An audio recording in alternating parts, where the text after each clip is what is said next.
దేశవ్యాప్తంగా గోవధ మీద విస్తృతంగా చర్చ జరుగుతున్న టైంలో కేంద్ర ప్రభుత్వం తీసుకున్న నిర్ణయం ఓ సంచలనంగా మారింది. దేశంలో వధ కోసం జరిపే పశు విక్రయాలు అన్నిటినీ నిషేధిస్తూ ఇచ్చిన ఆదేశాలు ఇప్పుడు సంచలనమయ్యాయి.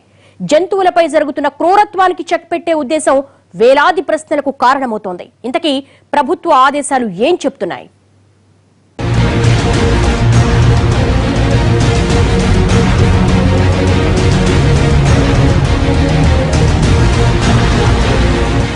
సంతలో జంతువులు కబేళాలకు అమ్మరాదు.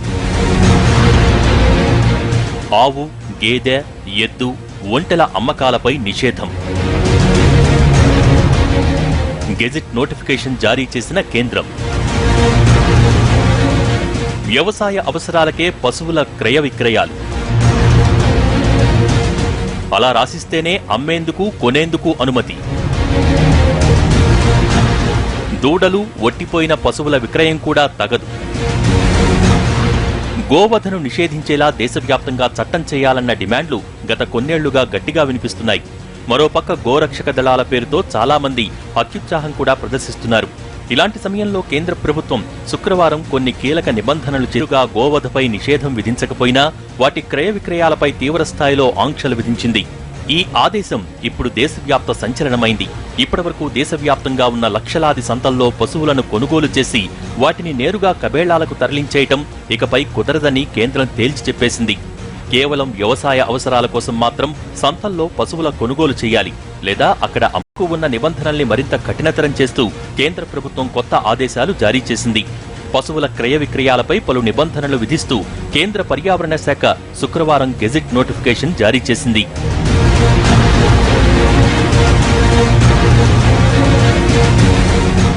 ఈ నిర్ణయం దేశవ్యాప్తంగా జంతు మాంస పరిశ్రమపై పెను ప్రభావం చూపిస్తోంది.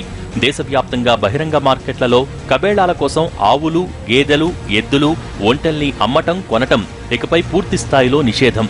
ఇందులో వయసులో ఉన్న ఆవులే కాదు, కోడెదూడల్ని కూడా చేరుస్తూ నిర్ణయం తీసుకున్నారు. జంతువుల పట్ల క్రూరత్వ నిరోధక చట్టం 2017 ప్రకారం కొత్త నిబంధనలు ఖరారు చేసి ఆదేశాలు ఇస్తున్నట్టు కేంద్ర ప్రభుత్వం ప్రకటించింది.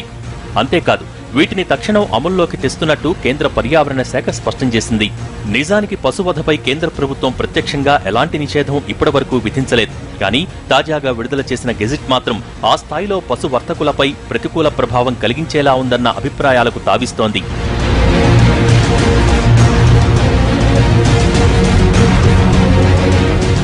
కబేళాలకు తరలించే నిమిత్తం పశువుల్ని మార్కెట్లలో బహిరంగంగా అమ్మటాన్ని, కొనటాన్ని నిషేధిస్తూ మార్గదర్శకాలు వెలువరించడంపై భిన్నాభిప్రాయాలు వ్యక్తమవుతున్నాయి. కేంద్ర ప్రభుత్వం తీసుకున్న ఈ నిర్ణయాన్ని కొన్ని పార్టీలు తీవ్రస్థాయిలో తప్పుబట్టాయి. మరోపక్క విశ్వ హిందూ పరిషత్ లాంటి సంస్థలు గోవధను నిషేధించాలంటే ఈ నిబంధనలు సరిపోవని, మరింత కఠిన నిబంధనలు కావాలని అభిప్రాయపడింది. ఏళ్లకేళ్లుగా సాగుతున్న జంతువధపై ఈ నిబంధనలు సరిపోవని విశ్వ హిందూ పరిషత్ వ్యాఖ్యానించింది. పశువుల సంతల్లో గో విక్రయాలను నియంత్రించేందుకే వాటి కొనుగోళ్లు, అమ్మకాలపై ఈ స్థాయిలో ఆంక్షలు విధించామని కేంద్ర పర్యావరణ శాఖ మంత్రి హర్షవర్ధన్ చెప్పుకొచ్చారు. జిల్లా స్థాయిలో పశువుల సంతల పర్యవేక్షణ కమిటీలు, స్థానిక పశువుల సంతల కమిటీలు ఈ నిబంధనల్ని ఖచ్చితంగా పాటించాల్సిందేనని, రాష్ట్ర స్థాయిలో ప్రభుత్వ నియంత్రణను, జంతుహింస నియంత్రణ ఉద్యమానికి మద్దతిచ్చేందుకే ఈ రూల్స్ పెట్టామన్నారు.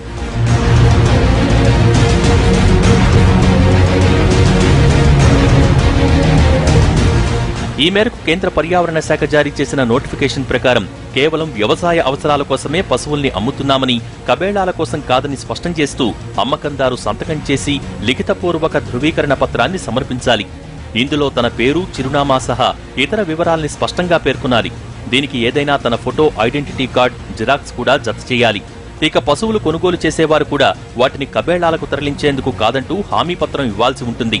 ఈ పశువుల కొనుగోలు వ్యవసాయ అవసరాల కోసమేనని, కబేళాల కోసం కాదని పశువుల సంత నిర్వహణ కమిటీలు విధిగా ధృవీకరించాలి.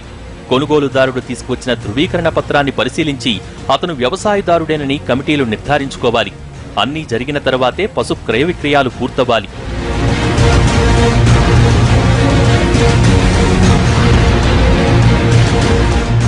ఇంతేకాదు, ఇంకా చాలా నిబంధనలు ఈ గెజిట్లో పొందుపర్చారు. ఇలా పశువుల క్రయ విక్రయాలు నిర్వహించే సంత నిర్వహణ కమిటీ విధిగా తమ దగ్గర జరిగిన క్రయ విక్రయాల రికార్డులన్నీ నిర్వహించాలి. కనీసం 6 నెలల రికార్డులు అధికారులకు అందుబాటులో ఉండాలి. సంత నిర్వహణ కమిటీ అనుమతి లేకుండా ఈ పశువుల్ని కొన్నవాళ్లు వాటిని వేరే రాష్ట్రాల్లో అమ్మకూడదు. అంతేకాదు తమ దగ్గర సంత జరిగే రోజు వచ్చిన పశువులన్నింటినీ కమిటీ సభ్యులు పూర్తిగా పరిశీలించాలి. వయస్సులో ఉన్న కోడెదూడలు, వయసు మళ్లిన పశువులు తమ సంతకు రాలేదన్న విషయాన్ని వారు నిర్ధారించిన తర్వాతే క్రయ విక్రయాలు ప్రారంభించాలి. ఒకసారి కొనుగోలు పూర్తయ్యాక ఆ పశు విక్రయానికి సంబంధించిన సర్టిఫైడ్ కాపీలు 5 తీసుకుని వాటిని లోకల్ రెవెన్యూ అధికారి, వెటర్నరీ డాక్టర్, పశువుల మార్కెట్ కమిటీకి ఒక్కో కాపీ ఇవ్వాలి. మిగిలిన 2 కాపీల్లో ఒకటి అమ్మకందారుడి దగ్గర ఉండాలి, రెండోది కొనుగోలుదారుడు తన దగ్గరే ఉంచుకోవాలి. ఇన్ని నియమ నిబంధనలు పూర్తి చేసిన తర్వాతే పశువుల అమ్మకం ప్రక్రియ పూర్తి చేయడానికి వీలుంటుంది. Welcome back. కేంద్రం హఠాత్తుగా విడుదల చేసిన ఈ ఆదేశాలపై దేశవ్యాప్తంగా హర్షం వ్యక్తమవుతోంది. గోవధపై నేరుగా నిషేధాజ్ఞలు జారీ చేయకపోయినా ఇప్పటికైనా కట్టడి చేసే ప్రయత్నం మొదలైంది అన్న అభిప్రాయాలు వినిపిస్తున్నాయి. ఈ నిర్ణయంపై ఏ స్థాయిలో ప్రశంసలు వినిపిస్తున్నాయో అదే స్థాయిలో వ్యతిరేకత వ్యక్తమవుతోంది. కేంద్రం ఇచ్చిన ఆదేశాలతో చోటు చేసుకునే పరిణామాలేంటి?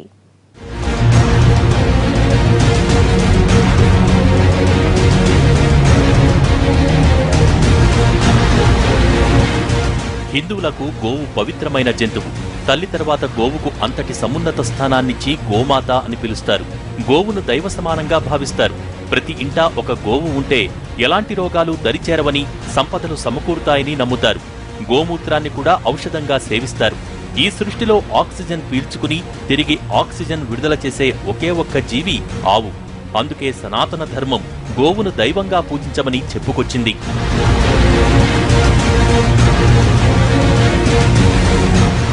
సనాతన సంప్రదాయంలో గోవును పెంచడమే కాదు, వాటిని పూజించట ఆహార అంశంగా మారిపోయాయి. ఓ వర్గపు ఆహారపు అలవాట్లలో భాగంగా గోమాంసం కూడా చేరింది.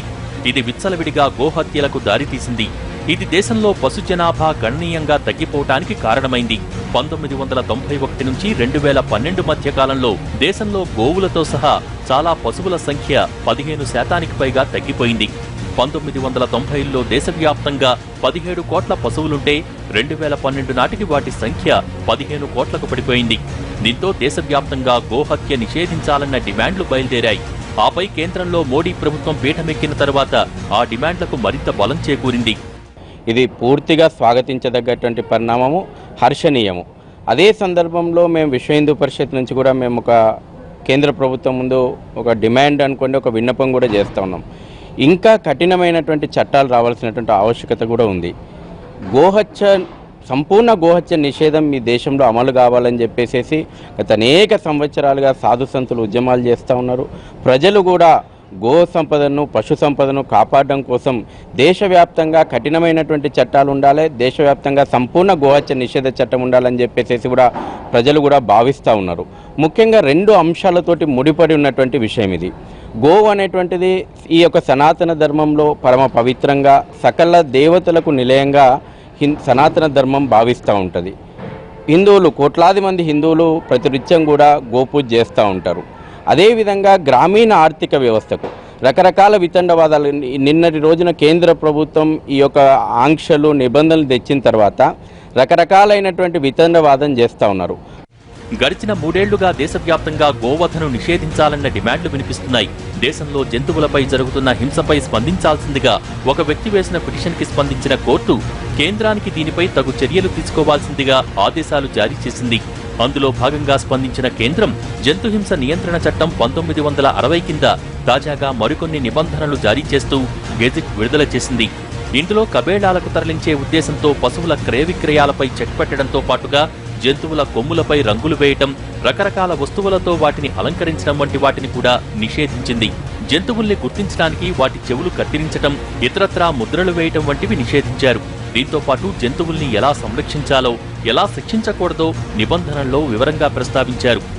ఎద్దులు, ఆవులు, గేదెలు, ఒంటెలు తదితరాలపై కొత్త నిబంధనలు వర్తిస్తాయి. రాష్ట్రాల సరిహద్దుల నుంచి 25 కిలోమీటర్లలోపు, అంతర్జాతీయ సరిహద్దుల నుంచి 50 కిలోమీటర్లలోపు పశువుల మార్కెట్లు ఏర్పాటు చేయకూడదని కొత్త నిబంధనల ప్రకారం నిషేధం ఉంది. దేశవ్యాప్తంగా గో సంరక్షణ దళాల పేరుతో చాలా ఘటనలు జరుగుతూనే ఉన్నాయి. ఏప్రిల్ 1న హర్యానాలో ఓ పాల వ్యాపారిపై గో సంరక్షకులు చేసిన దాడిలో అతను మృతి చెందాడు. గత నెల అసోంలో ఆవులను తరలిస్తున్న 2 గో సంరక్షకులు కొట్టి చంపారు కూడా. ఇక చాలా రాష్ట్రాలలో గోవధపై నిషేధం కొనసాగుతోంది. అయితే ఇప్పుడు కేంద్రం తీసుకున్న నిర్ణయం పూర్తి స్థాయిలో గోవధను నిషేధించకపోయినా సదరు కబేళాలకు పశువుల్ని సంత నుంచి తరలించే పరిస్థితికి మాత్రం చెక్ పెడుతున్నాయన్న అభిప్రాయాలు వ్యక్తమవుతున్నాయి. కేంద్ర ప్రభుత్వం తీసుకున్నటువంటి నిర్ణయం ఇది ప్రభుత్వ నిర్ణయం కాదు, కోట్లాది మంది భారతీయులు ఎదురు చూస్తున్నటువంటి ఒక అంశం. కేంద్ర ప్రభుత్వం కోట్లాది మంది భారతీయులని గౌరవించిందనేటువంటిదే ఈ నిర్ణయం ద్వారా స్పష్టమవుతుంది. అలాగనే గోవధ నిషేధాన్ని ఒక చట్టం చేస్తూ చాలా అద్భుతంగా మనకు పర్యావరణ మంత్రిత్వ శాఖ విడుదల చేసినటువంటి గెజెట్ నోటిఫికేషన్ చాలా మంచిది. కానీ మేమేం అడుగుతున్నామనంటే గోవధ నిషేధము ఎంత ముఖ్యమో అంతకంటే గోవధశాలల నిర్మూలన చాలా ప్రధానం. ఎందుకంటే ఆ వధశాల ఉంటేనే ఆ గోవధలు జరుగుతూ ఉంటాయి.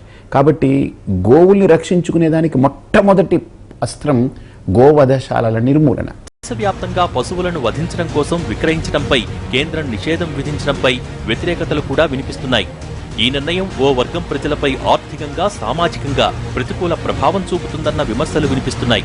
ప్రపంచంలో పశుమాంస ఎగుమతి దేశాల్లో మొదటి స్థానంలో ఉన్న మన దేశంలో ఈ రంగం మీద ఆధారపడి 4 కోట్ల మందికి పైగా జీవిస్తున్నారు. అంటే దేశ జనాభాలో 3% ప్రజలకు ఈ రంగమే ఆధారంగా ఉంది.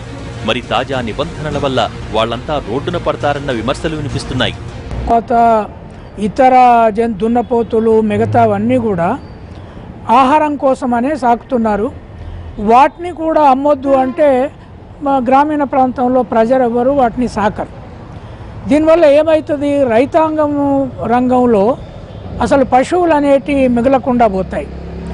ఇప్పటికే గొర్రెలు మేకల సంఖ్య బాగా పడిపోయి మాంసం ధర పెరిగింది. కోళ్ళ మాంసం ధర కూడా పెరిగినప్పుడు 40% ప్రజలు, ఆదివాసులు, దళితులు, తర్వాత backward classes, north eastern states, Kerala, Goa ఇట్లాంటి రాష్ట్రాలు పశు మాంసం మీద ఆధారపడి ఉన్నాయి. అవి నిత్యం తినే తిండిగా ఉన్న తిండి అది.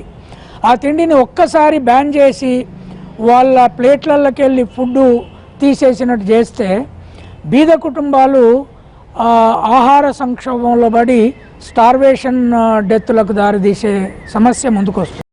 ఈ రంగంలో కేవలం జంతువుల మాంసం తినేవారే కాదు, వాటి తోళ్లతో వివిధ వస్తువులు తయారు చేసే పరిశ్రమలు కూడా భారీ ఎత్తున ఆధారపడి ఉన్నాయి.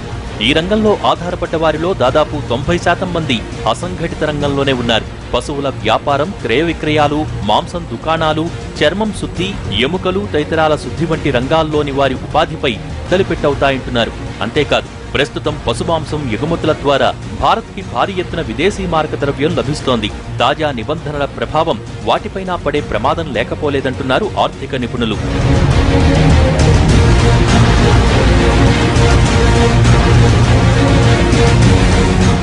ఇలా వ్యక్తులే కాదు, ఏకంగా రాష్ట్రాలే తాజా నిబంధనలకు వ్యతిరేకంగా గళమెత్తుతున్నాయి. కేంద్రం గెజెట్ వెలువడగానే కేరళ ప్రభుత్వం తన అభ్యంతరాలు వ్యక్తం చేసింది. లక్షల మందికి ఉపాధైన ఈ రంగాన్ని కేంద్రం నాశనం చేస్తోందంటూ ఆ రాష్ట్ర సీఎం పినరయి విజయన్ ఆరోపించారు. ఇలాంటి నిబంధనలు రూపొందించే ముందు రాష్ట్రాలను సంప్రదించి ఉండాల్సిందన్నారు. దేశంలో ఇతర ఆహారపు అలవాట్లైన చేపలు, కోడి మాంసం కొనలేని పేదలకు పశుమాంసమే ఆధారమని, ఇలాంటి వాటిపై ప్రభుత్వం చట్టం చేసినా తాము పాటించబోమని అఖిల భారత జమాతుల్ ఖురేష్ ఉపాధ్యక్షుడు మహమ్మద్ సలీం విమర్శలు చేశారు. విధించిన నిబంధనలు సరిపోవని, గోవధపై దేశవ్యాప్త నిషేధం విధించాలని విశ్వ హిందూ పరిషత్ డిమాండ్ చేస్తోంది. ఈ మేరకు చట్టం చేయాలని విహెచ్పి అంతర్జాతీయ కార్యాధ్యక్షుడు ప్రవీణ్ తొగాడియా కేంద్రాన్ని కోరారు. గోవధకు పాల్పడితే యావజ్జీవ శిక్ష విధించాలని ఆయన డిమాండ్ చేశారు. ఇదిలా ఉంటే భారతదేశాన్ని పూర్తి హిందూ రాజ్యంగా మార్చడానికే ఇలాంటివి చేస్తున్నారని సిపిఐ ఆరోపిస్తోంది.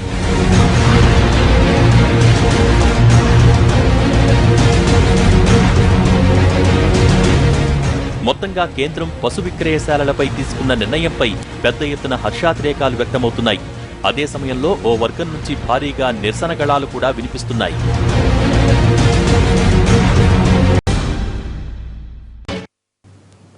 Welcome back. పశు విక్రయశాలలపై కేంద్రం విడుదల చేసిన కొత్త నిబంధనలపై పార్టీలు, వర్గాల వాదోపవాదాలు కాస్త పక్కన పెడితే ఈ రూల్స్ విన్న తర్వాత తలెత్తుతున్న అనుమానాలు ఎక్కువగా ఉన్నాయి. ఇంతకీ ఈ కొత్త గెజిట్ ఇచ్చిన నిబంధనలపై వినిపిస్తున్న ప్రశ్నలేంటి? సంతల నుంచి పశువులను కబేళాలకు తరలించటాన్ని కేంద్రం నిషేధించింది. ఇది కొంతవరకు అర్థమయ్యే విషయమే కానీ కేంద్రం పూర్తి స్థాయిలో క్లారిటీ ఇవ్వలేదు. గోవులను చంపటమన్నది నిజంగా పాపమే. దాన్ని నేరుగా నిషేధిస్తే అదొక పద్ధతి. కేవలం వధశాలలకు పశువులను తరలించకుండా నిషేధం విధించింది. ఇందుకోసం పూర్తి స్థాయిలో అమ్మేవారి దగ్గర నుంచి కొనేవారి దగ్గర నుంచి చాలా ధ్రువపత్రాలు తీసుకోవాలని రూల్స్ పెట్టింది. ఇంతవరకు బాగానే ఉంది. మరి పశు విక్రయశాలల నుంచి అమ్మే పశువుల్ని వధశాలలకు తరలించకుండా నిబంధనలు కఠినతరం చేసింది సరే, మరి దేశవ్యాప్తంగా ఉన్న లక్షలాది స్లాటర్ హౌసులకు పశువుల్ని ఎక్కడి నుంచి తరలిస్తారు? వారికి ఎవరు పశువుల్ని సరఫరా చేస్తారన్నది పెద్ద ప్రశ్న.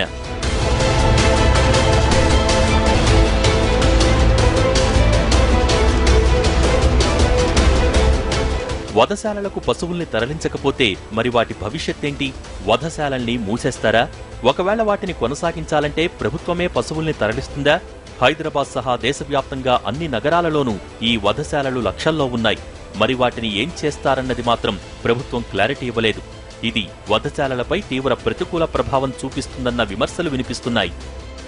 అసలు ఏ దేశం కూడా ప్రపంచంలో చేయనట్లు ఈ పశు విక్రయ ప్రక్రియ మొత్తము, కోతశాలలు మొత్తము క్లోజ్ చేయాలనేది, లక్షల మంది ఉద్యోగాలు తీసేయాలనేది, ఇది అసలు ఎకానమీకి, అభివృద్ధికి చాలా అడ్డంకిగా ఉండే సమస్య ఇది.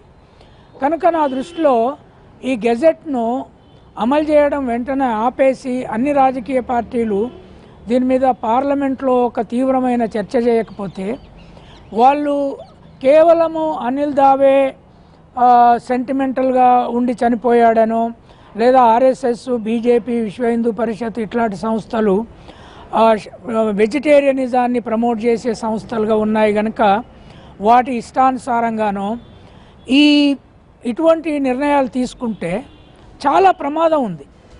రోగాల బారిన పడ్డ పశువుల సంగతేంటి? ఇప్పటి వరకు ఇలాంటి పశువుల పోషణ భారంగా మారిన యజమానులు వాటిని కబేళాలకు తరలించేవారు.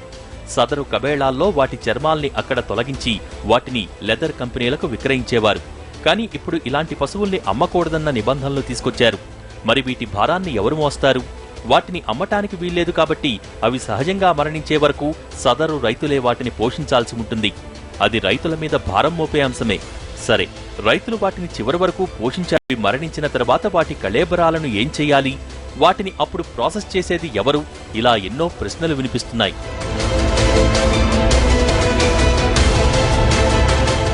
నిజానికి సర్వత్రా వినిపిస్తున్న నిబంధనల ప్రకారం గోహత్య మీద అబ్జెక్షన్ పెట్టాలనుకోవటం తప్పు కానే కాదు. ఒకవేళ కేంద్ర ప్రభుత్వ లక్ష్యం అదే అయితే నేరుగా వాటి మీదే నిషేధం విధించి ఉండొచ్చు. కానీ ఆవులతో పాటుగా ఎద్దులు, బర్రెలు, దున్నపోతులు, ఆఖరికి ఒంటెల్ని కూడా ఎందుకు చేర్చారన్నదే చాలా మందికి అర్థం కాని విషయాలలో ఒంటె మాంసం వినియోగం చాలా ఎక్కువ. కానీ మన దేశంలో ఒంటె మాంసం వినియోగం పరిమాణం దృష్ట్యా చాలా తక్కువ. అయినా సరే అన్నింటినీ ఒకే ఘాటిన కట్టి కేవలం ఇలా అమ్మకాల దగ్గరే నిబంధనలు పెట్టారు. అంటే ఒకవేళ ఎవరైనా తప్పుడు ధ్రువపత్రాలతో పశువుల్ని కొనుగోలు చేసి వాటిని కబేళాలకు తరలిస్తే ఏం చేస్తారన్నది ప్రశ్నగానే మిగిలిపోయింది. ఇవే కాదు, పశుమాంసాన్ని రోజువారీ ఆహారంగా వినియోగించే వారి సంఖ్య దేశంలో తక్కువేం కాదు. మరి వారందరి పరిస్థితి ఏంటన్నది మరో ప్రశ్న. ఈశాన్య రాష్ట్రంలో అస్సాం సహా 8 రాష్ట్రాలలో పశుమాంసం వినియోగం అధికారికంగా నడుస్తోంది. మరి ఈ రాష్ట్రాలలో పరిస్థితి ఏంటన్నది మరో ప్రశ్న. దేశవ్యాప్తంగా ఉన్న లెదర్ పరిశ్రమకు తోళ్లు ఎలా సరఫరా చేస్తారు? ఎవరి నుంచి వాళ్లు కొనుగోలు చేయాలన్నది ఇంకో ప్రశ్న. ఇలా ఎన్నో ప్రశ్నలకు సమాధానమివ్వకుండానే కేంద్రం ఆదేశాలు జారీ చేసిందన్న విమర్శలు వినిపిస్తున్నాయి. గత ప్రభుత్వాల వైఫల్యాల కారణంగా కేవలం ఇప్పుడున్నటువంటి చట్టాలు రాష్ట్రాల పరిధిలో ఉన్నాయి. రాష్ట్రాల పరిధిలో కూడా అనేక రకాలైనటువంటి చట్టాలు, ఒక రాష్ట్రంలో ఉన్నటువంటి చట్టాలకు ఇంకొక రాష్ట్రంలో పొంతనలేని కారణంగా పశువధ నిరంతరంగా కొనసాగిస్తూ ఉన్నారు. ఉదాహరణకు మనం చెప్పుకుంటే మహారాష్ట్ర లోపల కొంచెం ఫర్నాండిస్ ప్రభుత్వం వచ్చిన తర్వాత ఈ యొక్క గోహత్య విషయం లోపల వధశాలల మీద కొన్ని కఠినమైనటువంటి నిబంధనలు పెట్టేస్తే, పక్కనున్నటువంటి తెలంగాణ రాష్ట్రం లోపల వాళ్ళు క్రాస్ బార్డర్ చేసేసి ఇక్కడ వధశాలల్లో ప్రారంభం చేసేసి నిరంతరం కూడా సాగిస్తూ ఉన్నారు. కొత్త నిబంధన వచ్చింది, ఒక 25 కిలోమీటర్ల దూరంలో రాష్ట్రాల సరిహద్దుల్లో కూడా వధశాలలు ఉండకూడదని చెప్పేసి. పశువధ ఉన్నటువంటి చట్టాలను ఇప్పటివరకు కూడా రాష్ట్ర ప్రభుత్వాలు కఠినమైనటువంటి చట్టాలు రాష్ట్ర ప్రభుత్వాలు తేలేదు. ఉన్నటువంటి చట్టాలను కూడా కఠినంగా అమలు చేసేటువంటి ప్రయత్నం రాష్ట్ర ప్రభుత్వాలు వైఫల్యం చెందింది కారణంగానే ఇవాళ కేంద్రం ఇనిషియేట్ తీసుకున్నటువంటి విషయాన్ని మనం గమనించాలి. వీటన్నింటికీ ఏదో ఒక ప్రత్యామ్నాయం చూస్తారని అనుకుందాం. కానీ పశు విక్రయశాలల దగ్గర పేపర్ వర్క్ కంపల్సరీ చేసింది కేంద్రం. మన దేశంలో మెజారిటీ రైతులు నిరక్షరాస్యులే ఉంటారు. మరి వాళ్లు ఈ పేపర్ వర్క్ ఎలా పూర్తి చేస్తారు? వాళ్లు ఈ పత్రాలు పట్టుకుని కార్యాలయాల చుట్టూ ఎలా తిరుగుతారన్నది మరో ప్రశ్న. వాళ్లకు ఈ నిబంధనలు, పత్రాలు నింపటం సాధ్యమవుతుందా? వారి అజ్ఞానాన్ని ఆసరా చేసుకుని కొనుగోలుదారులు మోసం చేసే అవకాశాలు ఉన్నాయి. ఒకవేళ ఇలాంటి మోసం బయటపడితే అప్పుడు ఏ తప్పు తెలియని రైతు కూడా శిక్ష అనుభవించాల్సి ఉంటుంది. మరి ఇది సబబేనా? కొనుగోలుదారులు తాము కొన్న పశువుల్ని 6 నెలల పాటు అమ్మకూడదని నిబంధన పెట్టారు. మరి 6 నెలల తర్వాత ఎవరికి అమ్మాలో చెప్పుకొచ్చారా?